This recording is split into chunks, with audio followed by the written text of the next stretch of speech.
Hello, everybody. Welcome to another episode of the Music, Money, and Life podcast. This podcast, as always, is brought to you by howtolicenseyourmusic.com.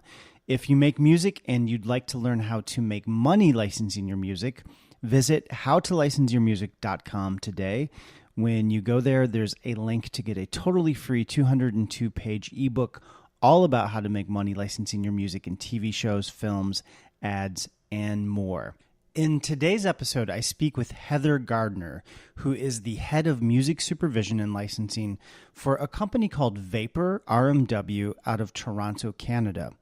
During this episode, Heather and I focus primarily on the topic of licensing music in ads and commercials. We discuss the types of songs that work best, how much ads and commercials tend to pay, depending on how established you are and the type of ad you're licensing music for, as well as how to get started in this potentially lucrative field. It's a really good interview. I feel like I learned a lot just interviewing Heather, and I'm sure you'll get a lot out of it too. So without further ado, here's my interview with Heather Gardner.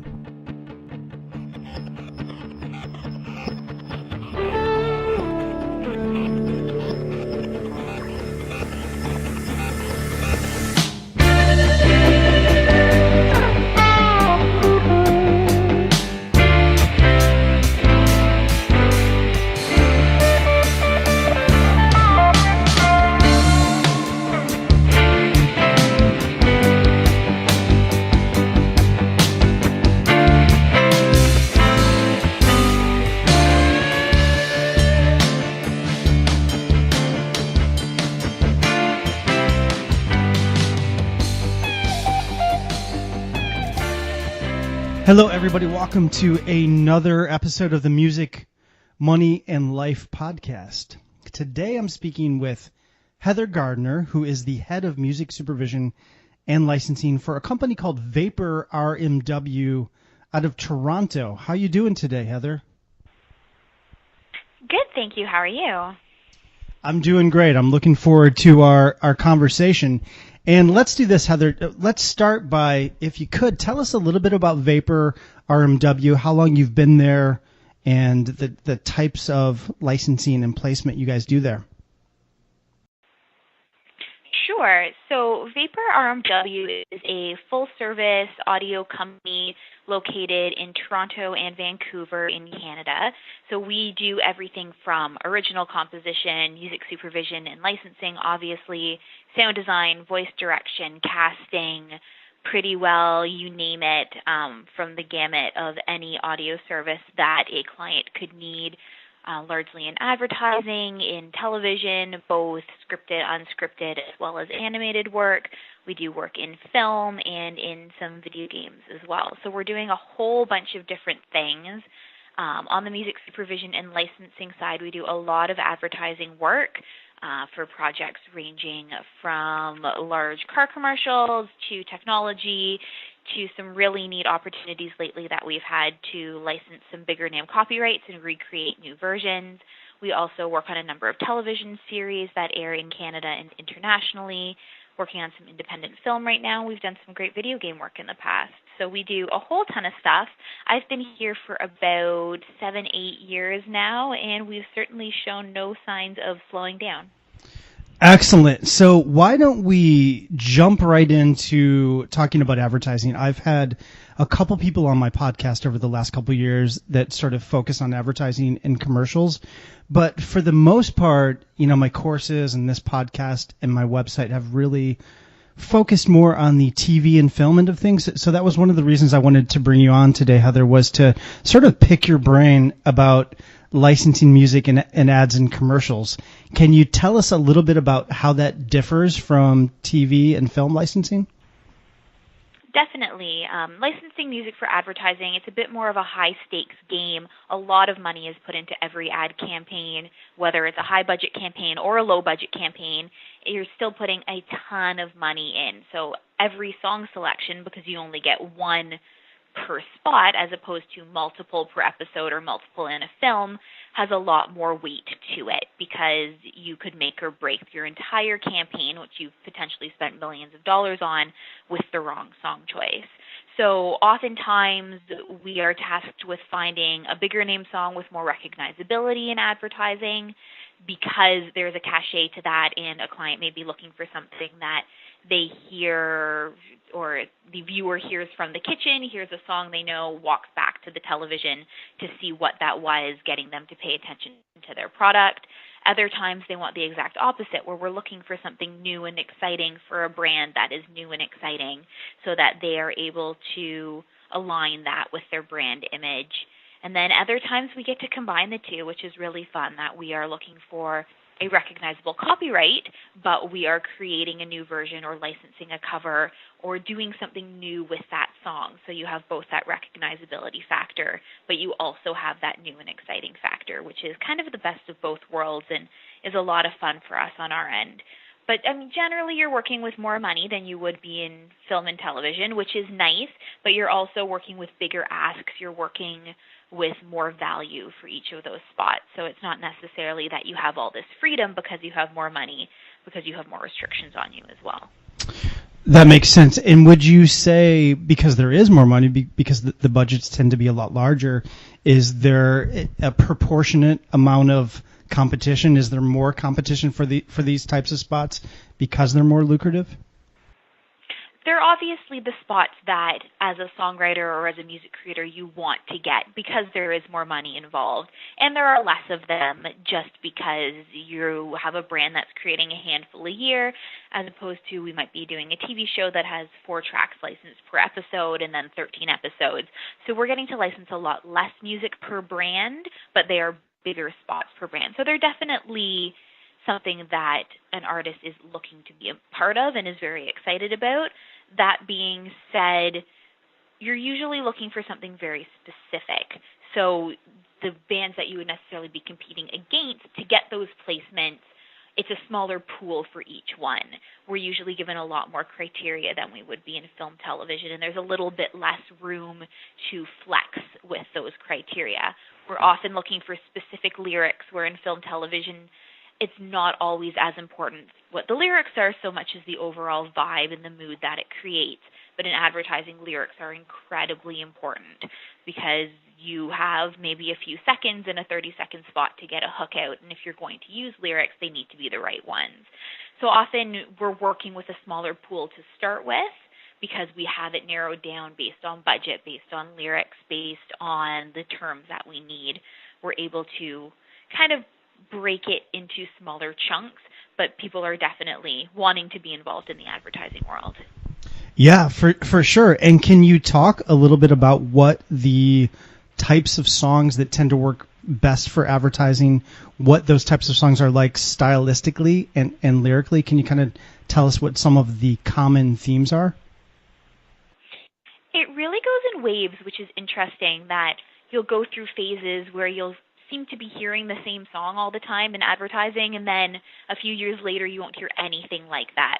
A few years ago it was a lot of hand claps and a lot of upbeat folk pop and a lot of happy music, and the ad industry seems to have turned a little bit and is doing a lot more emotional, tug at your heartstrings, tracks that are trying to still attach themselves to the viewer, but in less of a let's all be happy way and more of a let's get to the root of what this brand might mean to you way. So brands are always trying to humanize themselves, and music is a great way for them to do that. So lately especially, I've found that we're doing quite a bit on the more emotional side, but then of course you're always going to have brands who are looking for really cool tracks, modern production, something that sounds like it would fit in on the radio, often for car commercials or big soft drink brands and companies that very much are part of the pop culture. So we do a lot of indie rock, a lot of indie pop with very modern production sounds that sound like it could come right off the top 40. In terms of lyrics, it's a little bit all over the place, but of course things to kind of stay away from are things that get too specific. Place names, brand names are really hard to get ad licenses for. If your song references Cadillac and we want to put you in a Toyota commercial, that would cause a problem, and things like that. But often we're looking for songs that can be interpreted in many different ways, and that doesn't mean you need to be generic with your lyrics or generic with your sound, but a song that, and as most great songs do, 3 different people can listen to it and they can take something different out of it, so that it doesn't have to score an ad completely. It doesn't need to say, go buy this product, but something that captures those same emotions that the brand identifies themselves with. Interesting. So let's say sort of hypothetically, because most of the people that listen to this podcast are artists and songwriters, and they play in bands, and they're obviously interested in licensing their music. Would you say that most of the artists that you work with, are they writing music specifically kind of anticipating these types of projects, or are you just working with their existing catalogs and they happen to have music stylistically and lyrically that fits advertising? Which sort of approach do you see most writers taking? I think it's usually the latter, and I would argue that to make really good music, it's really hard to write it with all of those criteria in mind. It really does start to sound formulaic as soon as you're paying too much attention to it. There are some writers who just write really great ad music. That's what they gravitate towards. That's what is natural to them, and that's what feels authentic. But you can definitely hear when somebody is writing something because they've been told that these are the things that work well in advertising. And sometimes it works, and I'm guaranteed we've licensed a bunch of that too. But I do think the ones that are the most exciting and the things that feel the most authentic to us are tracks that came out of a band or a songwriter's organic creative process and just happened to work really well. Yeah, that's really cool. That's sort of seems to be the consensus, because I'm asking, different people that I interview sort of this same series of questions, and that's a question that I ask everybody that I interview, and over and over I'm really hearing that you should just write what you're inspired to write. But it almost seems a little counterintuitive, because it does seem like there's such a specific type of music that works for advertising. But like you said, maybe if you just happen to write music that sort of aligns with that vibe, then that's the best sort of approach to take, just to write what you write and get it out there. I think so. I really do think in licensing there is a place for everything.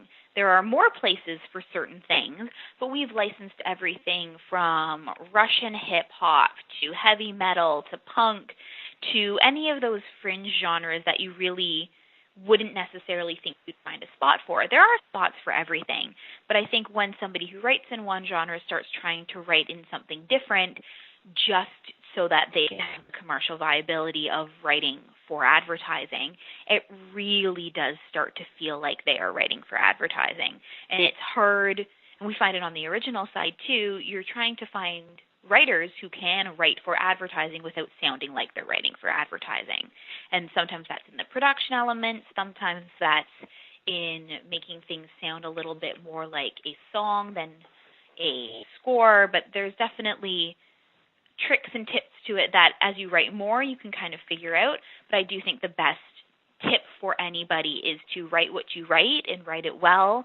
And sure, you can play with different elements that might work better, but recognize that if that's not the area that you write well in, not to force it. And there is somewhere that your music will fit. I like that response, because that still gives you as an artist sort of a sense of creativity. You're not trying. It's not just about making music a commodity. It's still about creating art. And when it works, it works. But I think the bottom line is you should write sort of from the heart and try to be authentic. So let me ask you this next question, Heather. This is another question that I'm asking most of the people that I'm interviewing. And the question is sort of the idea of pursuing music licensing as a career. Do you think, from your perspective, doing what you do you think it's a viable career path in terms of like being able to actually make a living from licensing as an artist?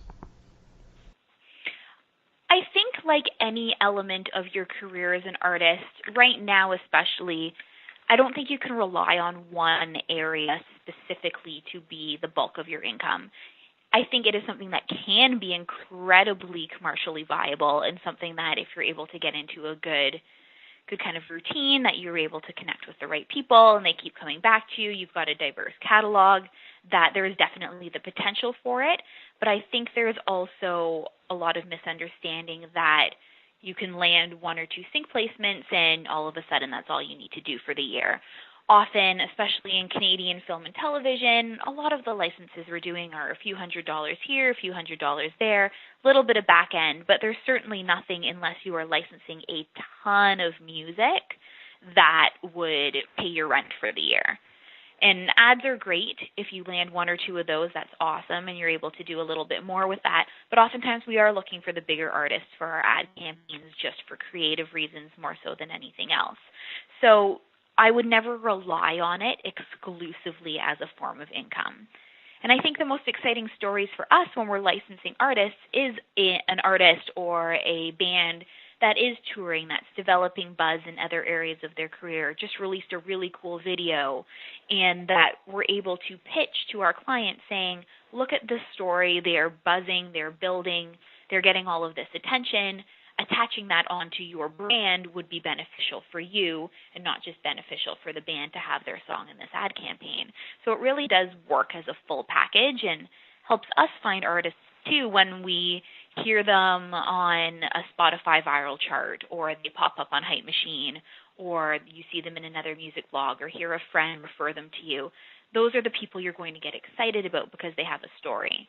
And that's not to say we don't license a ton of music from writers who are writing more so than they have a touring career. They may have kind of established themselves as writers both for other artists and for licensing, but they have quite the catalog at that point, and we're able to pitch multiple songs of theirs on multiple projects. And when one of those lands every 2 years, you know that you're not the only person who's bringing them money. Yeah, that's something that I've been hearing more and more, and in particular in reference to ad campaigns and really sort of high-end, more lucrative type placements, that it's not necessarily enough just to have a great song, that you really need, and it seems like more and more so this is the case, that you really need, like you said, a story. You need to be sort of making things happen and establishing yourself as a career musician. Would you say how important would you say that is for ad campaigns? Is it possible to land music in a Toyota or Subaru commercial without being a touring musician? It totally depends on the brand. It really does. Sometimes we'll get a brief and they really aren't concerned about everything else. They want the best song, and at the end of the day, that really is what we're looking for. That being said, if you're a brand that is really looking to be on the cutting edge, looking to be new and hip and looking to attract a younger audience, having a story around the band is important because they want to make sure that that band also falls into the same audience that they're trying to attract with their product. So as much as it's not cross-promotion, it's still a little bit of cross-promotion. When the band tweets that their song was in this commercial, all of their followers are going to then be checking out that product and vice versa. So they're trying to tap into a certain market by licensing certain music. Okay, and can you do that without touring? And the reason I ask is because I work with a lot of artists that I know don't tour and they don't necessarily want to tour. Is it possible to build buzz online through different blogs and just promoting yourself really well in places like YouTube? Can you do that without touring, or do you feel like that's a real critical component in doing this? I think touring is always an important component, but I don't think it's mandatory. I think without touring, you have a lot more hurdles that you need to jump over because you're not working in specific markets. You're not getting that one-on-one fan interaction. The fact that we have social media now makes a huge difference, and that's, for a non-touring artist, an area that didn't exist for them to make those connections. And really, when you are starting out or you are establishing yourself, it's the one-on-one connections that make a difference. And whether that's somebody who saw you open up for another band at a show, were blown away by your music and becomes your next biggest fan, or it's somebody who discovers you on YouTube, is blown away and becomes your next biggest fan. It doesn't really matter as long as you have people who are loving your music, not in a disposable way, but in a way where they're invested in your career. Got you. So as long as you're doing everything you can do to get your music out there, whether it's via YouTube and Facebook or you're actually touring and doing shows, whatever you're doing, as long as you're doing it successfully, it can work. Am I interpreting you correctly? Yeah. I think so, and I think a lot of it is about your level of engagement. I think you can put your stuff out there all you want, but if you're not engaging with the people who are enjoying your music, it's really difficult for them to stay interested in you for a long amount of time. There's so much music that it's so easy for somebody to love one of your songs and then forget that you ever exist. But as you're engaging with them, whether that's communicating on social media, that is when touring is nice, because somebody would then go see your show. You're able to keep them as a part of your story and make them feel part of that fandom, which is harder to do sometimes. Especially, you notice bands who have one or two songs and then you never hear from again aren't able to keep that same level of engagement. Yeah, it sounds like you really need to build momentum and kind of keep it moving forward. For sure. Heather, let me ask you this question. Can you sort of, and I have an idea just based on my own experience and different people that I've interviewed, but can you kind of give us an idea of what different types of, and again, because I have a really good idea for TV and film, like I said, I've really focused on that, but what do different types of ad campaigns pay? What are sort of the pay ranges for different types of ad projects that you've worked on? It really varies, and it varies based on the terms that somebody's asking for. It varies based on how long they want to use it for, and it varies based on the brand. A Coca-Cola is going to generally have more money to give than a local brand who's doing a commercial. So you could be looking in the couple $1,000 range, but if you're a big name artist who's licensing something for a very long time, worldwide, perpetuity, or even worldwide a year, you can be looking into the millions of dollars potentially. So that's, not something that's generally a number that an indie artist would ever get close to, but I think it really does depend, and that's so hard to give an answer as to how much it goes for, because there's not a going rate. It's kind of here's our budget, let's work back, here's what we have for music, and you could have 3 different commercials for the same band, and they could all have very different, or not brand, and have very different budgets. Interesting. What about for like an indie artist who isn't a super established artist? Let's say they're doing really well regional in maybe LA or Chicago or New York. They're not necessarily touring, but they're doing shows and they've got a bit of buzz. Different blogs are writing about them. What could sort of be an anticipated, and I hate to put you on the spot, but I just want to kind of give people an idea what would be sort of a best case scenario for a major ad spot? I would kind of anticipate anything from a few $1,000s to a few tens of thousands of dollars. If you have some buzz around you, if you're somebody who has a story, has some clout to negotiate a little bit, but it really does come down to what the budget for the spot is. And oftentimes we are working with a very set amount, and we would love to give that to an indie artist, but we aren't always given that option. So it really comes down to the budget that we're given. But if you're fairly independent but somewhat known, at least within a certain territory, or you have someone working on your behalf who is able to negotiate on your behalf, maybe 20 to 30,000, and that's me thinking for a Canadian campaign. So your numbers would be different if you were in the States or if you were regional, but a Canada national campaign, which is normally what we would work on for pretty broad terms, that's kind of the most you would likely be looking at. Probably lower than that as an indie artist. Okay, that's interesting, because that was one of the questions I was going to ask you. You're based in Canada, so I guess you sort of answered my question, which is, sounds like you primarily do work in Canada. Do you cross the border down into the U.S. at all? Do you do any sort Definitely. of... Yeah? And usually we're working on projects that originate here. Not always, but often. So we do a lot of worldwide licenses. We do a lot of Canada-only licenses, and then we do various other things depending on what's going on. But a lot of the international products that we're working on would be a world license, and that would be, of course, more money, hopefully, than a specific territory or region. Okay, gotcha. And the next question, and again, this is another question that I've been asking most of the people that I've been interviewing lately, and the question is about the future of the music business. What are your thoughts going forward? And, from where we are now, looking forward the next few years, how do you feel about the future of the music business in general? Are you optimistic? I think it's really hard to be pessimistic about the music business. I think you have to accept that things are going to change, but it's music and it's an industry on creating music, and I don't think that's an industry that can ever disappear because there will always, always, always be a need and a want and that desire for there to be music. And I think we will certainly be going through waves and up and down, and I think we're in an interesting time where streaming services are going to figure it out, and they're going to figure out how to be profitable but also give money to the appropriate people. We're seeing it in music. We're seeing it in television. We're seeing it across the board now that we're really moving into this world of streaming and less a physical product. But there's always going to be a need for music. We aren't just going to stop listening to it.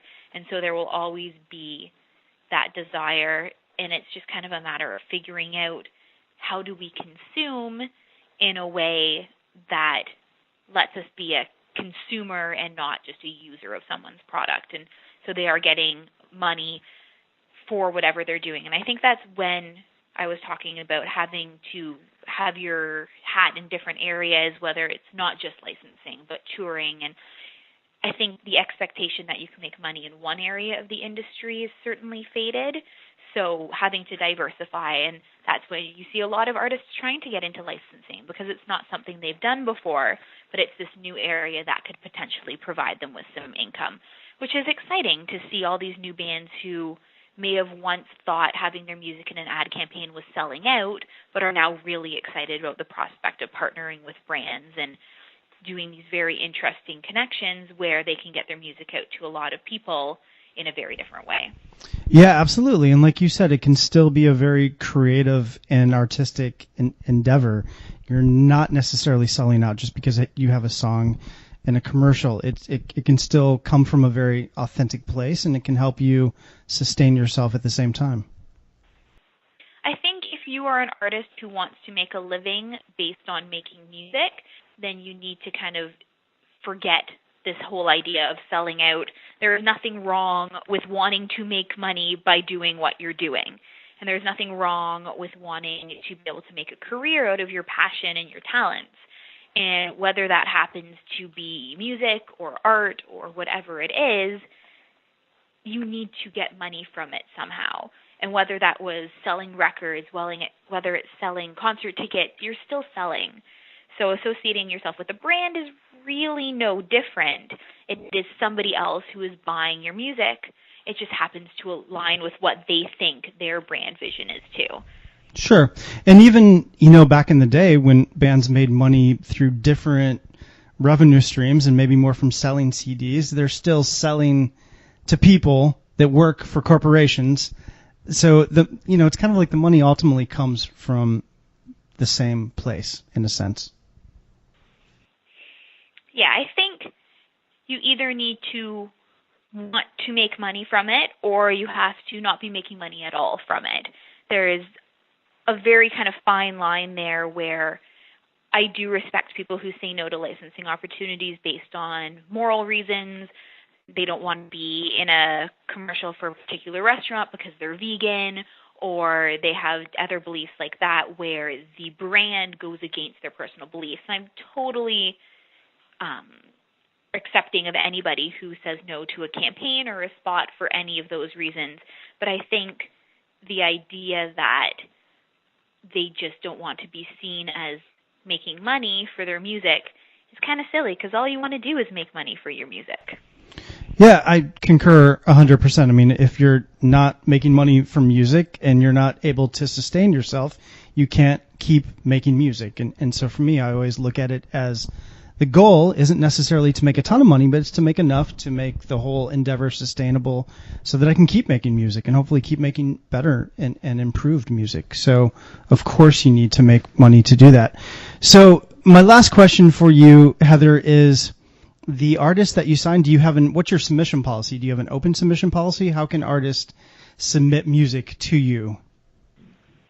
For sure. We are very open. We license music from anywhere and everywhere. We're always looking for great new music. My email address is on our website, and we are always looking for great new tunes. That being said, we get a lot of them, so we do try and go through as much as we possibly can. But if you don't hear back from us, it's not that we hated it. It's that we don't have a spot for it right now. We will get to it as soon as we can, oftentimes when we're working on a specific project. So it's always nice if somebody does a little bit of research as to what we're working on, what kind of music we've licensed lately, and references that when they're sending us tracks. It helps me if I'm looking through my inbox and see somebody say, oh, hey, we saw you license this track for the series you're working on, Hello, Goodbye. We think our music sounds somewhat like that. When you're working on the next season, we'd love for you to consider us. That would be a lot more helpful than an email from a band who has nothing to do with anything we've ever licensed before. So that helps us streamline our process a little bit. But we are, of course, as soon as I say we don't license X genre, we're going to need that genre. That's just the way the game seems to work. And how can artists sort of figure out what you're working on, just by looking on your website at the different places you've licensed music? Yeah, I mean, as soon as we get engaged on something that we can talk about, we're usually pretty active on Twitter and Facebook and chatting about new things that we can actually discuss is the hard part.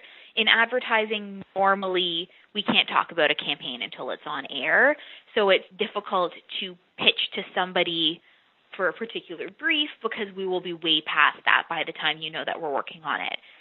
That being said, if you see that we've licensed for a number of Hyundai commercials that all seems to have a fairly upbeat sound, then you can certainly send music saying, if you're working on another campaign for them, I think these songs might fit. Film TV is a lot easier to target because we work on those projects for so much longer, and we're able to talk about them more when we get engaged on that project.